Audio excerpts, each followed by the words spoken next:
Hello! If you are looking to reduce inflammation and manage your autoimmune disease, then you've come to the right place. Welcome to Gut Health Made Simple. I'm your host, Kim.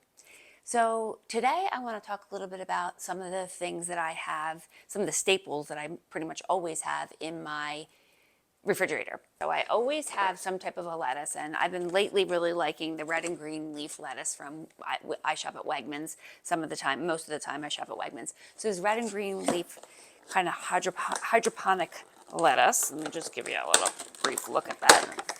I've eaten most of it. However, they come with their little stems on the bottom, and they're really good and crispy, a little bit bitter. And so they have a really nice taste and are a really good base for some of the salads or like leftovers that I throw into a container when I go to work. I also really like the sweet kale salad or mixture. This is a really nice base too, but sometimes I'll put the red or green leaf lettuce underneath this to give this, and this gives it a little bit more crisp. And this has pumpkin seeds and cranberries in there, and then it has its own dressing. I don't use its dressing. I use oil, olive oil and balsamic vinegar on my salads for my dressing, so I use that. I also like to get the loose organic carrots. These I like to just cut up a little bit, put them in the oven for maybe 5 or 10 minutes to take a little bit of the crispness off, and I eat them up for snacks or with my dinner, and they're very, very affordable, even the organic version of them. So I enjoy those as well. I do always like to have a little bit of sauerkraut in my refrigerator. This is a fermented food. It's a fermented cabbage, and it's really, really good to help heal your gut lining. So if you have any type of autoimmune disease or chronic inflammation, typically we see that there's dysbiosis in the gut, a whole other video, we can talk about that. But fermented foods are really good to help heal that dysbiosis as well as breaks in the gut lining. I use at night, every single night, I have a snack of yogurt. So I get the Siggi's 0% fat or a plain yogurt, and if you taste it at first, it really doesn't taste that great, but I do doctor it up. It's like eating sour cream, which some people really love, but maybe not as a snack.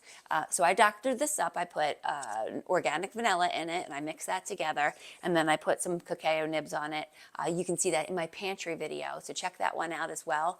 And then I also put this little, like half a banana. I cut up half a banana. So this is actually in my refrigerator because I ate the other half last night, and I refrigerate the second half. I also have a couple other fruits that I often have on hand. I have blackberries that I like to mix with my pecans that, again, you can see in my pantry video. That's a really great afternoon snack. So that dip in the afternoon, I like to have about maybe a half a cup of these with a quarter cup of pecans. I bring them to work in a container, and I have them as a snack in the afternoon. That's blackberries. If the blackberries are not, they didn't look good or they weren't looking great in the store, I also always get blueberries. So they're really good antioxidants, and the lower sugar. Berries are typically the lower sugar fruits. I do get apples, particularly when they're in season.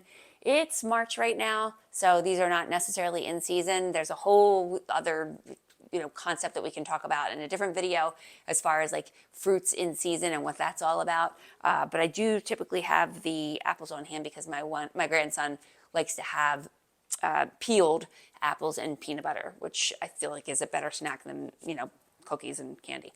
I always have an avocado. I like to chop this up, put it on a salad or whatever kind of leftovers I'm bringing to work. It also goes really well with maybe chicken or whatever it is I'm having for dinner. So avocados in the refrigerator, because this one is actually pretty ripe. So I put it in the refrigerator to kind of keep it. If it were green, I would leave it out on the counter. I'm not a big cheese eater. However, if I do eat cheese, I like feta is my favorite cheese, and the goat milk goat's milk is much easier to break down the protein for humans than cow's milk is. However, if you do want to drink cow's milk, which I don't, but I do have a granddaughter who's still on whole milk, the A2 casein protein is one that we can break down much better. Most of the products, dairy products that we eat have the A1 casein protein, and that's more difficult for us to break down. That's why we see a lot of sensitivities and lactose intolerance. So, the protein and the lactose are two different things. However, we do see a lot of sensitivities with dairy products. So the A2 is easier for us to break down. If I'm going to use butter, I like butter on like a sweet potato. I will use the Kerrygold. It's pasture-raised cows, so it comes from the pasture-raised cows. So think about this. This butter is the cow's milked, and then they churn the milk into butter. So this is one of the most natural fats that we can eat. So that's a good option versus like margarine or something like that, or these seed oils that we talk about. I keep in my refrigerator for sweetener, and also because my grandkids do like pancakes, maple syrup, pure maple syrup, organic. Costs a little bit of extra money, but you really don't need a lot of it when you use it. So I keep that in the refrigerator because that's where it belongs. And then I also typically have broccoli or cauliflower. They're cruciferous vegetables. Yes, this is in plastic. I haven't really made my way fully into the non-plastic mode. It's just a lot. There's so many things to fix. So I'm fixing one thing at a time. So this is wrapped in plastic. And I have my organic broccoli. I like to slice this vertically and then lay it on like a pan and roast it and put a little bit of salt and pepper on it. That's delicious. So your cruciferous vegetables are really, really, really good for your gut lining. As well as olives, which is another fermented food. So I always have Kalamata olives on hand. There's so many different types of olives, but I will say the one that I prefer are the Kalamata. I'm not a real big black olive fan. Maybe I'll eat green olives every once in a while. In my pantry video, I talk about making tuna fish or tuna fish salad for work at times when I don't have a lot of like fresh leftovers. And I mix that tuna fish with this avocado mayo. So this is Primal Kitchen avocado mayo. And every ingredient in it is natural foods. They're whole foods. There's very few of them. So it's vinegar, avocado oil, organic eggs, and yolks, salt, and then like rosemary. So that's what I use for my tuna fish salad. I do have leftover organic chicken. Yes, but it's packed in plastic. This actually I'm not really happy about. But I have that just in case I need to slice up some chicken for a quick snack or meal.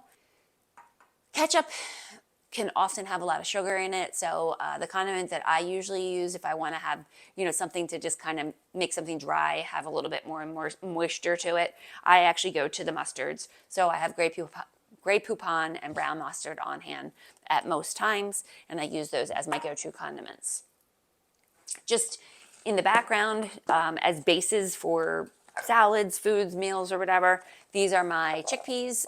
They have been, I buy them raw, I soak them overnight, I rinse them very well, and then I pressure cook them. So this is the pressure cooked version of the chickpeas, and I can just throw that on top of some of this salad, and that's delicious. I also have some quinoa left over, so that's a really good base for some of my meals. And then the one final thing that I have in my refrigerator that I wanted to share with you today that can help with that inflammation are pasture-raised eggs. So the chickens were pasture-raised and then they laid these eggs.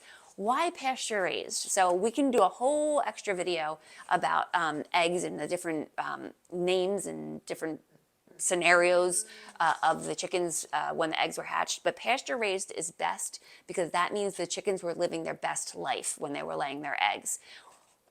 There's a very popular egg brand that touts that they're vegetarian fed hens that lay the eggs. Chickens aren't meant to be vegetarian. They're meant to go and pick what's out in the ground, seeds, bugs, whatever it is, that's what they eat. So a pasture-raised chicken is one that can go out, roam freely, different from cage-free. They can roam freely in the pasture, and then they can pick and eat and peck at the things that they are meant to eat. So pasture-raised eggs are a really good option. I boil like 6 of these up at a time, and I bring 2 hard-boiled eggs to work in the morning, and that's how I start my day every day. So really good option. So hopefully you found some of these things helpful, and put in the comments what you like most, what you don't like most, whatever, or maybe what you have in your refrigerator that kind of helps with your anti-inflammatory diet. Click subscribe below if you like these videos and to be alerted of when the next video comes. Also check out my pantry video to see what staples I have in the pantry that help with my anti-inflammatory diet. Have a good day.